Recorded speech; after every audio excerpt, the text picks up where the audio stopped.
Welcome back to Unapologetically Woman. This year we're celebrating phenomenal women all across Kentucky who make no apologies for their perspectives or the impacts that they're making in the community. Today we're celebrating Sergeant Stacy Shannon, who has a decorated career in both the military and in law enforcement. Stacy has been on the Lexington Police Department for nearly 20 years and has been hailed as a local hero for her quick actions in August 2020 when a shooting occurred at the Fayette Mall in Lexington. Unapologetically Woman, Sergeant Stacy Shannon, that's you. Welcome. Thanks for having me. I'm glad to be here. Oh, I'm so glad to be celebrating you and your work today. So we're going to jump right in. Tell us what it's like to be a female in law enforcement. Oh, wow. It can be challenging, but it's rewarding, and it's good to see the impact in how you can interact with someone being a female as opposed to a male officer, and how that you're treated differently, but at the same time knowing that you have the respect of both your male counterparts at work and in the community too. We bring a different aspect to it that I think is needed in law enforcement. So how many officers are you responsible for? So I have 7 officers that work for me. I'm a sergeant on day shift patrol, and so I have 7 that work for me directly during the day. And so, okay, I've got to ask you, you come across people in their highest time of need, you know, and some of the lowest moments in their lives sometimes too. How do you handle that? Well, you know, I just try to remember that, you know, sometimes people have never been a victim of crime, so it's their first time. And, you know, it may be something like someone stole my yard sign or something, you know, worse. I just try to put myself in their place and go, you know, if I've never been a victim of crime, whatever it is, it's traumatic for me. And I would want someone to respond a certain way if it were my family member. And you just have to, you know, in the worst times of their life, you just try to have to show compassion. You still have to do your job, but you can do it in a way that when you leave that person, they're better than when you found them, hopefully. Oh, I really like the idea of leaving people better than you found them, because I would think, you know, you have yard signs and, you know, that's one thing, but then you also have people that have been victims of some horrific crimes that you have to deal with. How does that toll on you emotionally? You know, in one day we can see many traumatic events, and that affects everyone. There's certain professions, you know, doctors, emergency workers, firefighters, police, things like that, where you see the worst in society, and it can take a toll on you. So you have to find your outlet. You have to get it out. You can't pour from an empty cup into people in a positive manner. So if you don't get that out, it will manifest itself in ways that are negative, and that will affect you, and then it will ultimately affect your family and the people in the community. So you just try to, you know, some people like to run, some people like to fish, some people like to hang out with their friends, whatever it is that you like to do. Some people meditate, some people write in a journal. You have to get that out, because if you don't, eventually it will overflow, and it overflows in a negative way. Okay, so you guys get to see some hard things, but what are some weird things that you guys have seen that might be fun to talk about? Let's see. You know, sometimes like people call about, well, I hear something in my attic, and you think, oh, okay, whatever, and it's an animal, you know, it's a raccoon or a snake or something like that that you have to deal with. Sometimes there's the dogs that are loose. I'm not the person that you want to send on that call because I'm afraid of big dogs. So you have those. And then sometimes there's calls, especially when there's, you know, when it's an emotional situation like a boyfriend, girlfriend, husband, or wife or whatever.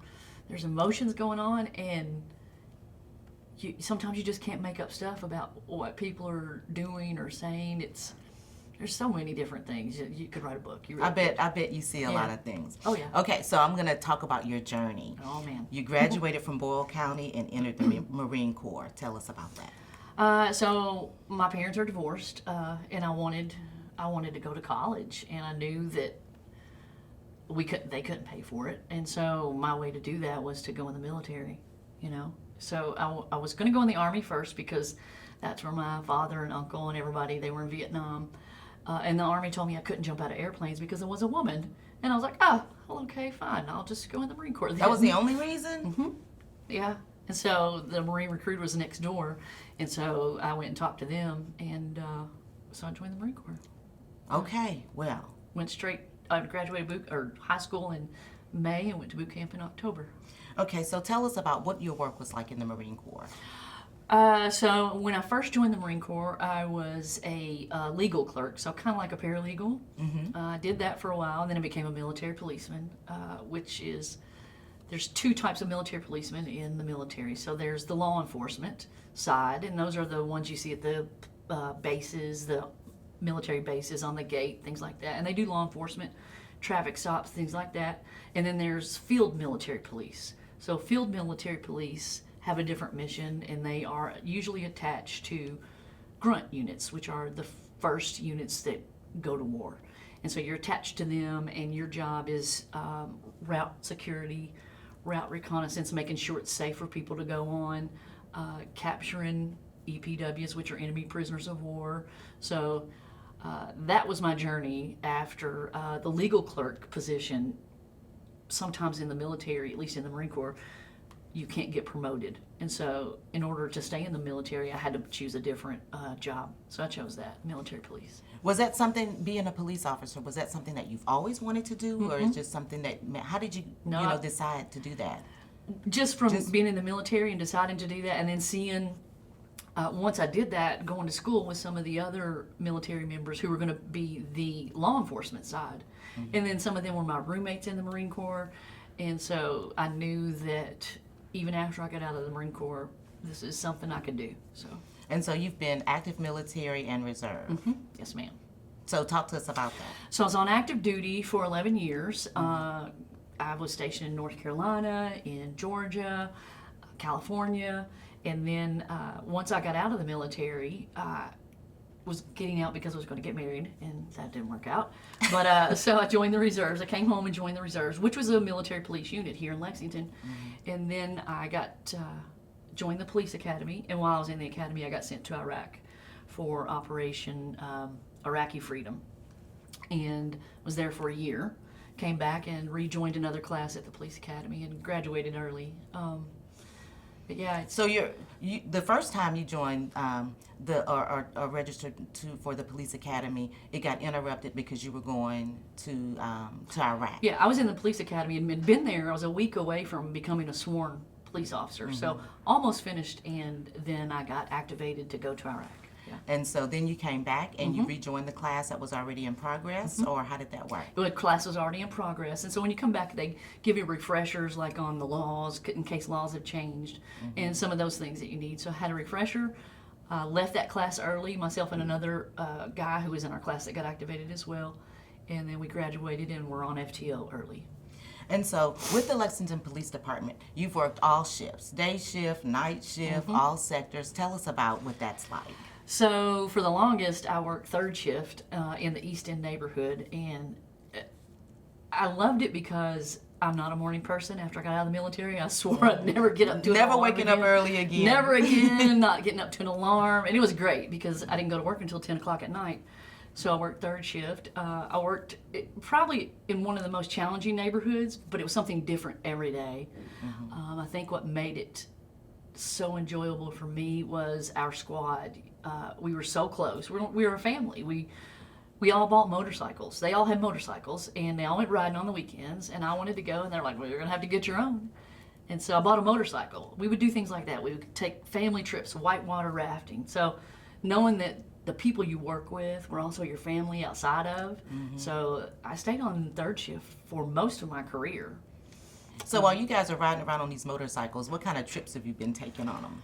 Well, Did you guys go on long riding trips? Not long riding trips, just like, out in the country, riding trips like that. Now, some of the guys, they would go on trips like that. But just around town, out on the country roads, maybe to some other, like Wilmore, places like that, down to the gorge, things like that. So Oh, that sounds like just a fun. break. It was fun until I realized that traffic is pretty dangerous for a motorcyclist. For a motorcycle, yeah. Yeah. Oh, yeah. Oh, yeah. I would love to ride a motorcycle, but I would be afraid to ride one at the same Yeah. time because it seems like all it takes is one little bump and Oh yeah, poof. it's pretty dangerous. So I stopped riding after that. So, okay, you also work as a field training officer. You unapologetically women do all kinds of things. So tell us about that. So a field training officer, basically you take the recruits that graduate the academy. So you have the academy, it's 32, 33 weeks long, and then you have 3 months of FTO. It's actually 15 weeks. So for 5 weeks, that new officer rides with a police officer who's been on for at least 3 years, and they learn the job. They go to calls, and you can learn a lot in the classroom, but this job is more, in my opinion, it's practical app. I can tell you all day long about a domestic violence call, but until you're there and you're experiencing all the emotion and you're the one that has to decide, it's not real to you then. So training new officers to do that, and we all have our own style of training. I was probably a little bit tougher on people, especially some of the women, because I know that right, wrong, or different, sometimes you have to do better than the guy next to you because you are a woman. But what I like about the police department is that everybody's on an equal playing field. Everybody has the same chance for promotion. They have to do the same things to get promoted. There's no special treatment for the guys or women or whatever. And so I just tried to make sure that, especially if I had a female recruit, that I taught her, my experiences as a woman being here in the police department, but I trained her to be a Lexington police officer. Right. Because, everyone knows that you're a woman, but let's not single yourself out to the point where you're ostracizing yourself, because you make your job harder when you do that. And so I think you earn the respect of not only your male counterparts, but people on the street and the citizens you deal with, because they know that you're there doing the job and you're not relying on your gender to, not make a good decision or something. You're not relying on your gender, but to acknowledge that there is a difference between there men, is. men Absolutely. and women and Yeah. all of that, and the different avenues that you have to manipulate and things that Sure. you have to do to make sure that you don't set yourself aside Yeah. from other people, and you at the same time have the respect of all of Absolutely. the different Yeah. officers. It's a different line that you have to walk as a female police officer. Because some people who have bad intentions out here think that you're the path of least resistance because you're a woman, and that's not necessarily true.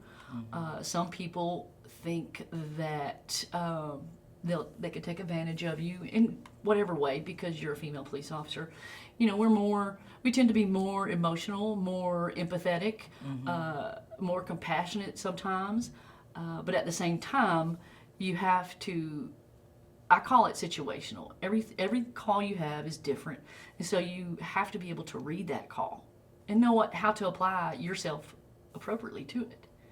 And I think as women, sometimes, I'm not knocking the men, but I think that we are more intuitive sometimes, because of just being women and growing up as a woman and a young girl, whatever. I think that we're more intuitive and can read situations sometimes in a different way than a man can. That's what it is. I think it's a different way. Yeah. I don't think it's any less or worse. I think it's just a different way. way. And sometimes, even the hardest person who, has just hardened their heart or whatever, if a woman talking to him, sometimes you get so much further with it because they just feel at ease. It's like they're talking to their mom or their grandma or something, you know what I mean? And you still are getting to the same result. Even if you have to take that person to jail, it's still the same result, but it's just a different approach. I don't want to say it's a softer approach, but I think it's a less threatening approach at times. That's not to say that as a woman that you're going to have to, how do I say it? You're going to have to stand firm. because sometimes you're there by yourself, and so, and you might run into that one person who doesn't respect you as a woman and who is going to try you. And so you have to stand firm in that too. So when you guys go on some of the calls that you go to, you mentioned the domestic violence, and there's been a lot of mental health issues lately, and a lot of conversations about there being, mental health specialists on site to help police officers. What do you think about that? How do you feel about So that? I think that my mom and dad used to work at Eastern State Hospital, so I kind of have a different perspective. My mom was a nurse there. My father was the maintenance supervisor. In the old Eastern State Hospital on 4th Street, I used to go there as a kid all the time with my parents. And I think that we're just lacking in mental health care. Eastern State Hospital services from Lexington to the east side of the state, and sometimes families don't know what to do or don't know how to deal with mental health issues, so they bring their loved one up here. They get released from Eastern State and they're here. They don't know how to get back home to Harlan, Kentucky, say, or they don't know the services. And it seems to be the harder times get for people, the more mental health calls we get. And having a mental health professional there, as opposed to having to call one and wait, or maybe not get an answer at all, is beneficial. But I think it's going to be a balance between getting that person the right help they need and the safety of everybody there. Because sometimes we go on these calls and there's nothing I'm going to be able to do for this person except to take them into custody and and place them into emergency detention. But in order to do that, I'm going to have to put my hands on them, and it can be very dangerous, and you don't want to put a mental health professional in that position without somebody there. I mean, we're no better or no worse than anyone, but this is our job and this is what we do, and so you don't want to place somebody in a position where they don't have the safety of a police officer. So firefighters don't even go to some calls unless we go there first and say, yes, it's safe to come in. So I think it's going to be a balance, but I think if we can implement it more and hold people, I don't want to say accountable because it's a mental health issue, but just make sure that the services that they are provided, that they are taking advantage of. You know what I mean? Because sometimes they think, well, okay, I've taken the medicine you prescribed and I'm better now, and so they stop. They stop taking the medicine. Yeah. And it's not. It's is there a way that we know that this person's been diagnosed with whatever, and the only thing that helps them is medication, and now we have their medication correct? Is there a way that we can monitor it and make sure that they stay that way? So I think it's going to be a balance and a lot of hard work. And so when you arrive on the scene, or now you're a sergeant, so you're not necessarily arriving in the same way on the scene, but when you would arrive on the scene and you could tell that there was a mental health issue going on, did that make you a little bit nervous on how your actions would affect the actions of the person that you were there to help? Oh, sure. I mean, you have to, there's calls sometimes that you could go there with the best intention and you can be the best person, but for whatever reason, whoever you're dealing with is not going to like you, so you make it worse. So, you have to be smart enough, and your counterparts have to be smart enough to realize, you know what, take a step back because you're making things worse for this person or the whole call. And so you can't play into the delusions of the mental health. You just have to, I like to work, I'm a firm, no-nonsense kind of officer when I'm out here, but I'm fair to everyone, and Right. I like to work that way. I don't like to tell people things that can't happen and give them some false hope. I'm kind of a realist, and you just got to figure out what, it's, my boss always used to say, it's not what you say, it's how you say it. How you say it. Yeah. That's right. And that's hard to learn when you're brand new, and but once you learn it, you figure it out. You could tell somebody the same thing and they're going to be accepting of it, and you tell it another way in a different tone and they're not going to like you and make it harder. That's right. So, okay, so let me set the scene. okay. It's August 2020. Your friend has invited you to lunch at Olive Garden. Yes. And things take a different turn. Yes. Tell us. Flip-flop cop. You're going to always be known as the woman that was out there kicking it, fighting crime in flip-flops. Tell us about that. So my friend, That story, I love that story. So, well, it's summer. I'm from the country. We're wearing flip flops. My friend Courtney, who is a retired canine police officer from here, she wanted to go to Olive Garden. I tried to talk her out of it because I knew on the weekends that the mall's got a lot of activity that the police respond to, but she wanted to go, so we went. We were finished. We were saying our goodbyes, and we could hear police sirens, and a lot of them. You know, when you've been here for a while, you know what's going on. So my boss was working some overtime on the interstate, and I called him and I said, "Hey, sir, is something going on at the mall? It seems like there's a shooting." And he said, "Yes, there's multiple shooters and there's multiple victims." And I looked at Courtney and she said, "You have to go." And I said, "I know." So I hugged her. I told my boss, I said, "Well, I just got done with lunch. I'm in jeans and flip-flops." And he goes, "Well, I'll see you there." So it's funny because I had a purse, and this purse is meant to carry a gun. So I have a gun with me all the time. And I was like, do I take my purse with me? Do I take it off? I don't know what to do. Because I just saw people frantically running everywhere. And so I was like, oh, just left my purse on.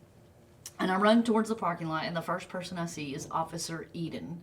He's retired now. He was in the military, great guy, and he has blood all over him. And I thought it was him, but it wasn't. It was a gentleman who was shot. And so I was in civilian clothes. Obviously, I was off, and he was in uniform. And I said, "Let me take care of him. You're in uniform. Go in the mall. I can't go in there." I mean, I could have, but no one recognizes me when I'm off. And so I said, "You go inside." So myself and this other lady, she was a nurse, thank goodness, we tried to take care of him as much as we could until the ambulance got there. Took care of him. The fire department, amazing. They came in, got him out of there, and took him on his way. Just, I can't speak highly enough of them. So another officer, he came up, and I said, "Do you have one of your tack vests," which is that black vest that says police on it? And he said, "Yes, I got an extra one." I said, "Can you give it to me? They don't know where the shooter is, and I don't want to get hurt. I want people to know that I'm the police." So I put that on. It was like 3 sizes too big, whatever. And then I ran into my old partner. Her name is Sergeant Grider. She was there, and I said, "What do you need me to do?" We just sent him on his way. And so we just started, she and I work so well together. She started taking police tape and, cornering off everything. People were running out. Family members were running in, and you're trying to stop them. So we just basically set them up over here. Everyone that was coming out, we set them up in another area. Try to keep people from going inside. My boss, he did an amazing thing. It was so hot, he got Lexington buses to come because they were air conditioned. Pulled up, so all the people waiting, because they waited for a long time. I think I was there for maybe 4 hours. Wow. And they were still going on. Got them air conditioning. Olive Garden came out with water for everybody. You just try to help. That's all. I wasn't the only officer there. There were 30 police officers who were at home watching TV and came in. Who just jumped up, got dressed in whatever they were wearing, and to help, and that's what they do. I just happened to be the one standing next to the camera. She was actually parked next to us at Olive Garden, so yeah. Well, for me, when I saw it on the news, because you were being hailed as a hometown hero, because you stopped what you were doing, and there's not a lot of times that you see women being acknowledged in that way. And so everybody was talking about the cop that was fighting crime in flip-flops, and I'm like, yeah, so that's the essence of a woman. That's how we look, when we go to lunch with our friends, and when duty calls, you stepped up. Yeah, I mean, I think anybody would have, I would hope that anybody would have done it. You see people, it doesn't matter who they are. They're people, and it's somebody's mom, daughter, son, brother. I mean, there were kids, first job working at the mall, that are calling their mom. Mom, we're locked in the closet. There's some guy shooting, something like that. And mom is racing. We had a family, I don't know her name, but she drove in from Powell County or Estill County. I mean, they're racing to get here to make sure their kids are okay, and so you have to help. If not me, who's going to do it? Right. Well, I'm so glad that you were. I'm so glad that you were there, and glad we're getting to celebrate you for your work today. Well, I'm humbled. Well, and one of the things that I've noticed from not just from you, but from all of the women, it's hard for women to talk Sure. about themselves and celebrate themselves because we always draw others in because we realize we don't do it. We didn't get where we are by ourselves. Sure. And we're not going to do everything that has to be done by ourselves. Yeah, yeah, and I think that we do a lot. We put everybody else first, you know, and so but we do things behind the scene, and like you said, we can't do it by ourselves, but we have a hard time taking the acknowledgement for sure. So, when you're not fighting crime and running out of Olive Garden to go help save the day, I can find you on a beach somewhere, can I? Yes, you can. You can find me on a beach. You can find me with coffee. You can find me with coffee any day of the week, any time of the week, anywhere. But yeah, I love to be on the beach. How my often do you release. go to the beach? So I try to get to any. It doesn't matter what beach it is, just somewhere warm in the beach. I try to get there. I take these little short trips, like 4 times a year, like little 4-day trips. You know, it's a break. It's a release. You know, you come back refreshed, and like we were talking about earlier, the things that you see, you have to. That's my outlet. You know, one of my outlets. That's but it's your my favorite. self-care. Yeah, absolutely, absolutely. And self-care is important because if you don't take care of yourself, you can't take care of anybody else. You know, it doesn't matter whether it's at home, your job, or anything. So Absolutely. yeah. Well, thank you so much for joining us today and letting us celebrate you. I'm going to leave you with the last word for young girls or women who might be watching, who may be thinking about going into the police force. I would tell them that whatever you want to do, you set your mind to it, you make a goal, and you work hard. And don't let anyone tell you that because you're a woman you can't do it, because you can. And our police department has such a platform for women and young girls to do whatever they want here, and there's so many opportunities. And you don't quit, you know? You don't quit. You take the help that you need, and you just keep going, because you can do anything you want. Being a woman has nothing to do with it. We may not be as physically strong, but we'll get it done in other ways. You know what I mean? So just keep doing it, and don't let anybody tell you you can't. Thank you so much. Thank you for having me. You just heard it from Sergeant Stacy Shannon. Don't let anyone tell you that you can't do something because you're a woman. Continue to join us as we celebrate other women just like Stacy all across Kentucky who are making phenomenal impacts in their communities. I'll see you next time.